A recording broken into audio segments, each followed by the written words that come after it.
Welcome to episode 19 of CyberBytes, the podcast. I'm your host, Joseph Cooper, co-founder of Aspiron Search. This week's guest, we have Kiran Kamity, CEO and founder of Deepfactor. Having moved to Silicon Valley for his undergrad, he spent the last 20 years there, which seems to have gone in a blink for him. 3-time serial founder and currently building the next generation of application security tooling. He reveals all about his journey and Deepfactor as a whole. How are you, mate? Hey, Joseph. Great. How are you?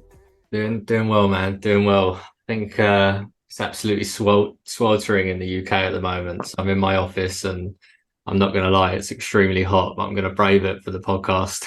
And hot for you guys is what, 60 degrees? Exactly. Yeah. So in the UK, we don't have air conditioning, but we have like 2 weeks of hot weather every year, and that's it. But where are you in the world at the moment? In San Jose, California. Great. So Kiran, yeah, great to jump on, and thanks for coming on the pod. So with all my guests, I've been sort of running right back to where it all began and how you got into security, brother. Yeah. My career started in systems. So I did my undergraduate program at IIT in India and then came here to the US for my grad program. I came to Silicon Valley and this has basically been my home. I can't believe 20 years just went by. Wife and 2 kids and a dog later. This is basically my home. I've had the good fortune of working at small company, big company, small company, big company, that kind of cadence. So I worked at big companies like NetApp, Citrix, Cisco, and also done a few startups, that ended up, kind of getting acquired into these bigger companies. I did a company called Ringcube Technologies, which was acquired by Citrix. Then I did a company called Containerization that was acquired by Cisco. And throughout my career, the focus has been around building great systems products that touch upon virtualization, containerization, Kubernetes, and a bunch of other cloud native and microservices types fundamentals.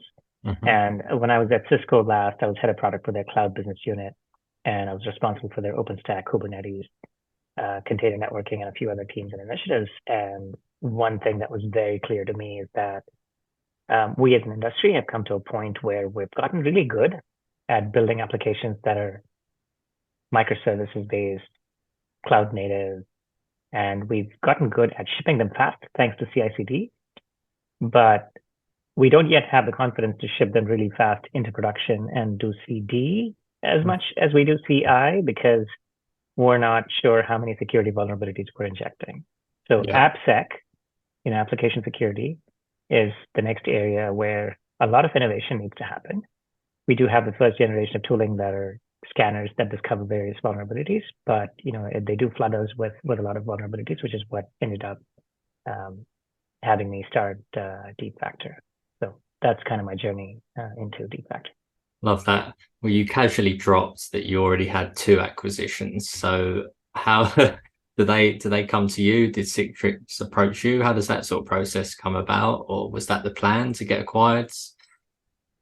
Yeah, I mean, you do what's right for the business. That sometimes you build the right thing basically at the end of the day, and sometimes it ends up making sense to keep growing that business. Sometimes it ends up making sense to keep doing that as part of a bigger organization that has a go-to-market already established. I guess as entrepreneurs, we just have to be open to all possibilities as we build our businesses. Yeah, I love that. So serial entrepreneur decided to go for it for the 3rd time. So I know you co-founded with somebody. Was that a deliberate, or how did that come about? You mean at Deepfactor or At Deepfactor, yeah, correct. So how did the co-founding coming about? Yeah, my co-founder at Deepfactor is a gentleman called Mike Larkin. He is, for those of you that may know him, he's the father of the OpenBSD hypervisor. He wrote the hypervisor for the OpenBSD operating system from the ground up. Really smart guy. He and I had done our first company together, Ringcube, which was acquired by Citrix. And I've known him now for 16 years. He was, I was one of the groomsmen at his wedding too. So, we go a few years back. Right, so you know each other pretty well then. Awesome. Yeah. So Deepfactor, obviously the idea came about. How, and yeah, can you just discuss a little bit about Deepfactor, what you guys, the problem you're solving right now? So I know it's evolved a Yeah. little bit. Yeah. The vision for Deepfactor is to build the next generation of application security. At the end of the day, you want to identify the vulnerabilities that your developers are accidentally, likely introducing into your software as you're building and testing your software. So the ability to empower your engineering teams to identify and prioritize the vulnerabilities that they need to attend to as they're building software, because your devs are so focused on features and building that functionality, they don't care as much about security. So having the right kind of tooling in place that identifies and detects them and making sure that they don't kind of accidentally introduce bad things is extremely important. And that's the whole field of application security.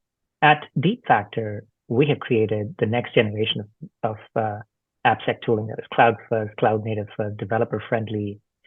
The fundamental technological differentiation of Deepfactor is that, unlike the first generation of AppSec tools, we don't just scan your build artifacts or code and tell you, hey, you have this many vulnerabilities. We then also drop into your running applications and Kubernetes environments and non-containerized environments as well to understand inside the process of these applications as it is running in your dev, test, and prod, unknown vulnerabilities that could be hiding in your applications that are bad behaviors that your developers accidentally introduced because they brought in some third party that is making an outbound connection to a prohibited geography, or that is touching its password and files that it shouldn't be touching, so on and so forth. So detecting known vulnerabilities on the left, detecting unknown vulnerabilities by observing the behavior of the application on the right. And the cool thing that we do is we correlate the two. And we tell you, hey, look, you have 100 things that are vulnerable in your containers, but only 20 of them are actually being loaded into memory and used at runtime. And we go give you deep information that helps you prioritize which of the 100 things you need to prioritize and have your devs work on. So that is, at the end of the day, the vision for Deepfactor. If I were to summarize all of that in one sentence, I'd say Deepfactor is the next generation of application security that allows you to scan your application artifacts, that allows you to observe your applications at runtime, and allows you to correlate the two to figure out which of the vulnerabilities are the more important ones. Yeah, awesome. So you obviously do the scanning and identification. Is there a remediation piece as well, or? Yeah, absolutely. Because we're observing the deeply the various processes running inside the application, we have an unfair advantage, so to speak. At that vantage point, we see a lot more things that are happening inside your application, which processes touched it, which classes got loaded, and so on and so forth. That allows us to be very prescriptive about our remediation guidance to the user. So the users can not only figure out which ones are important to fix and prioritize, but also go about remediating it in the most informed manner. It's a serious problem, and there seems to be quite a number of different companies popping up doing different things in different ways. How did you guys come up with the sort of product market fit? How did that all come about? Yeah, I mean, we looked at the first generation of tools out there, and there were two sets of tools that we saw. On one hand, you had tools on the left that allowed you to scan your build artifacts, jar files or your container images or your code that is being, pull request is being submitted, etc., to detect vulnerabilities. And those types of tools have now become commodity today, and they produce a lot of these vulnerable, dependency scanners, container scanners, et cetera, that fall into the general umbrella of software composition analysis. On the other hand, you had tools that looked at running applications that were mostly for operations. Engineers that are looking at their application behavior in production primarily from a compliance perspective. Hey, I need to watch my application processes at runtime with container runtime security tooling because I want to comply with SOC 2 Type 2, and so on and so forth. And these two sets of tools, one was for AppSec/developers, one was for operations, and they never really talked to each other. What we said is the next generation of AppSec has to be cohesive in the sense that it has to have connectors that drop in on the left and the right, all the way from dev through to prod. And these connectors have to be able to talk to each other to feed in the valuable information about what your app is doing at runtime back into your vulnerability identification at scan time for better prioritization. And it's a hard technology to build because runtime in general has been hard. You watch the application processes and get a lot of this rich context. The whole journey of Deepfactor has been, how do you make that ability to drop into running applications and observe all of that rich telemetry dead simple? That, in a nutshell, is what we've accomplished. Nice. And that's what sets us apart from the other incumbent tooling. Nice. Because I downloaded your DevSecOps SANS report on your website. If you could sort of summarize a couple of the points for our audience, I'm sure they'll rush to download it. But what were some of the key takeaways from that you found? Yeah, I mean, was there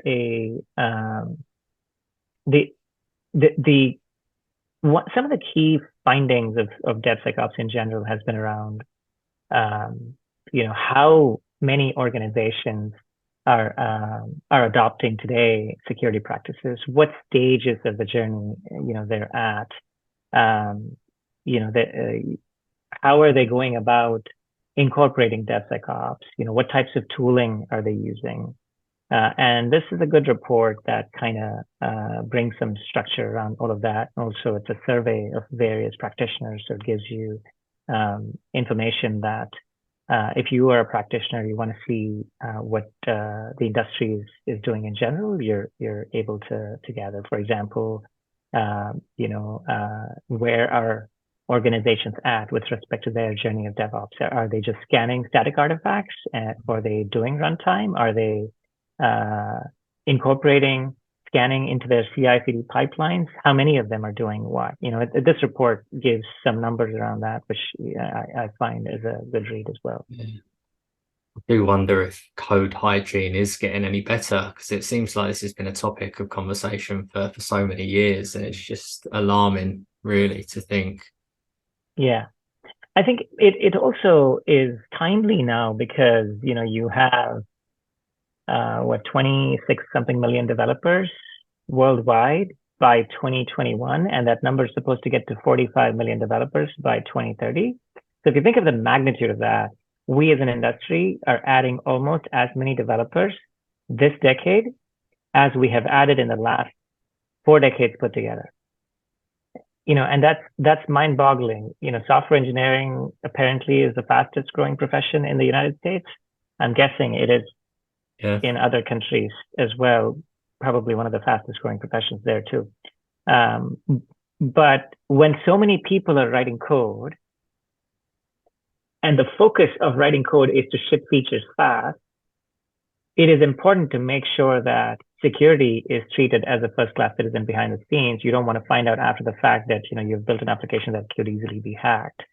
And at the end of the day, security has to be elevated as a primary pillar for your overall quality strategy. Your quality can't be just functionality. I click this button, this happens. Great, my application is functional. But quality teams embrace performance testing, reliability testing these days, and that's all part of QA.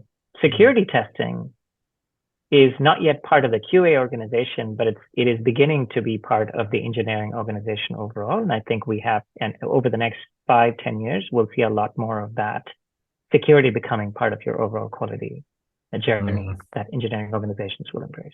Yeah, just expanding on that. So I saw, obviously, last Friday, I think it was, the federal executive order. I think that got finalized, didn't it?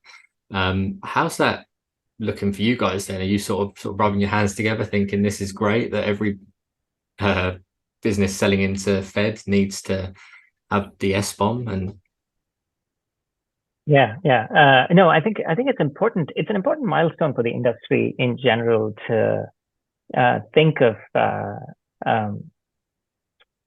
what makes up your software supply chain and take that really seriously. I'm not sure if you guys, if you watched that Netflix documentary. I think President Obama, was featured in that documentary as well, where they talk about how, I believe, 100 years ago, or maybe even more, the quality of food in America wasn't there was no guideline to it, and it wasn't taken seriously, and people were getting all kinds of diseases when they ate out. And FDA stepped in and introduced a lot of these guidelines, so that now there is a clearly described process that understands what goes into your food. Vendors have to follow that. Anybody that is manufacturing any piece of food has to follow those guidelines to make sure that they clearly specify what goes in their food, so on and so forth. The same is now happening to software. And SBOMs are just the beginning of it. The first step is to understand what it is that you're putting in software. And organizations that are selling into federal now are mandated, due to that, Joe Biden executive order, to produce software bill of materials and maintain it with each version of their software in industry standard formats and other formats like Cyclone DX, SPDX have evolved to kind of become the standard there. That's just the first step. I think there's a lot more that needs to happen in the industry to understand, what do the SBOMs contain? Do they contain vulnerable pieces? Do they contain license violations? If vulnerabilities exist in your SBOMs, do you have a plan to remediate them? Do all vulnerabilities in your SBOMs need to be remediated? Are they even reachable? Are they, so there's a lot of things that has to happen there, which is why supply chain security in general is a hot topic these days, and as it should be. Especially with such big case studies over the last few years, and SolarWinds and Log4j and all that sort of fun stuff. I think, yeah. Oh yeah. In fact, we published a white paper on this called "Top 5 Reasons to Do Your SBOMs," and you can download that for free on our website at deepfactor.io as well. It's important to realize that we are just beginning to see, the organization selling into federal government, embracing SBOMs is just a first step, and other regulated entities are jumping on that as well. And we're beginning to see now EU starting to embrace SBOMs, and other regulated organizations like fintech and healthcare will do as well. And it's good to see now that when you talk to a lot of the AppSec people, while regardless of whether they're mandated or not, they may or may not be selling into federal, but they seem to realize that it's important. It's an important first step to make sure that you are producing secure software. For sure. It was quite funny. I was doing some research on SBOMs, and then I found myself down a rabbit hole of HBOMs as well, hardware bill of materials, which was even more fascinating. But there's just so much to it. But look, we're coming up to time, but it goes so quickly. What's the future for Deepfactor, Kiran? What's the plan? Where are you taking this? Yeah, no, I mean, we have built something that is very powerful, very unique. Organizations are beginning to adopt Deepfactor because they're beginning to see the value of embracing runtime, both for detection of vulnerabilities as well as correlation with their SCA. So now the goal is for us to grow the business and continue to deploy Deepfactor and provide value to more and more customers. And that's what we're doing, right now. Awesome. If anyone wants to reach out, should I put your details in the show notes? Yeah, absolutely. They can reach out to me or go to deepfactor.io, and one of our team members will connect with them. Awesome. Kiran, all the best of success for the future, my man. And I'm sure there'll be a part 2 coming up. And thanks for coming on. Absolutely. Thank you so much, Joseph. Appreciate your time.